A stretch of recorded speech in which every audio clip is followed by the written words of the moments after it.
There you'll sample Mrs. Lovett's meat pies, savoury and sweet pies, as you'll see.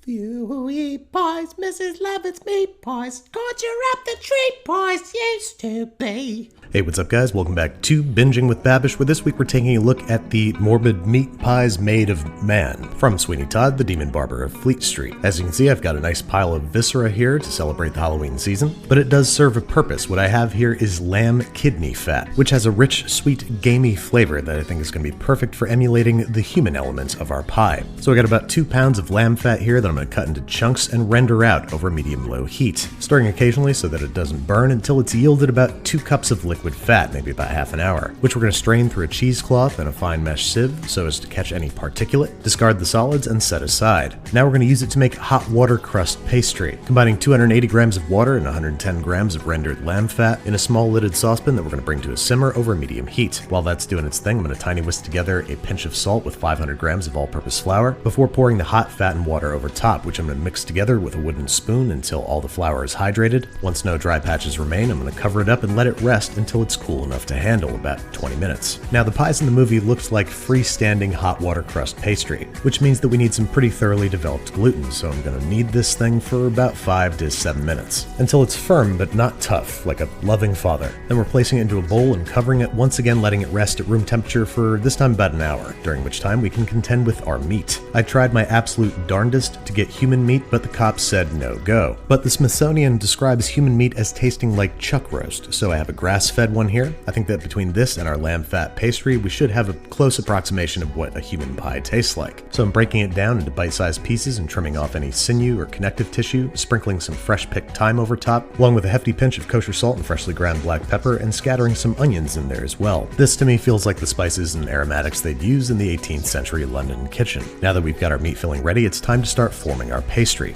I'm starting with maybe a third of my dough that I'm going to roll out to an 8 to 10 inch round, about 2 inches wider than I want my resultant pie to be. Then using a bowl or a crock like this one as a sort of mold, we're going to shape the pie up around the sides, pressing and forming it together until it holds its shape. Then we're slicing off any uneven excess so we have a nice flat top to which we can more easily adhere a pastry lid. So go ahead and pop the pastry shell off the mold, and now's the time to fill it with the ill-gotten entrails of the former customers of the barbershop upstairs, pressing as much as we possibly can in there because it is going to shrink during cooking. Now we're rolling out another smaller piece of pastry about an inch wider than the pie, brushing down the edges of the pie with a beaten egg, and draping the pastry lid over top. Now I'm going to chop off any tattered excess and use the rest to crimp down, being sure to seal shut as thoroughly as possible so we don't spring any leaks in the oven. Hot water crust is very forgiving, so don't be afraid to patch any spots you feel might be weak points. Now we're going to cut a steam vent in the center so the thing doesn't explode, and optionally garnish with what looked like some little decorative pastry leaves. The pies in the movie didn't look super artisanal or anything, so I'm not going to go too crazy here. I'm just going to cut out 4 leaves of varying sizes and adhere them to the top of the pie with a little bit of egg wash. Now this guy's headed into a 350-degree Fahrenheit oven for anywhere from 1 to 2 hours, until the pastry is beginning to lightly brown and the beef registers around 160 degrees Fahrenheit. Then we are thoroughly brushing down every nook and or cranny with a beaten egg before returning to a slightly hotter oven, 375 or 400, for an additional 15 to 20 minutes or until golden brown and burnished. Wait 10-15 minutes until this guy's cool enough to handle, place him on a wire rack. No soggy bottoms here, Paul Hollywood. And ideally you want to let this guy cool completely about 2 hours. But I've got a hungry Sawyer in the house, so I thought I'd dig in early. Now my original plan was for this to be the base movie version, then I was going to make an improved Babish version, but it was so good we ended up eating every bite. So instead I took him upstairs to practice shaving with a straight razor.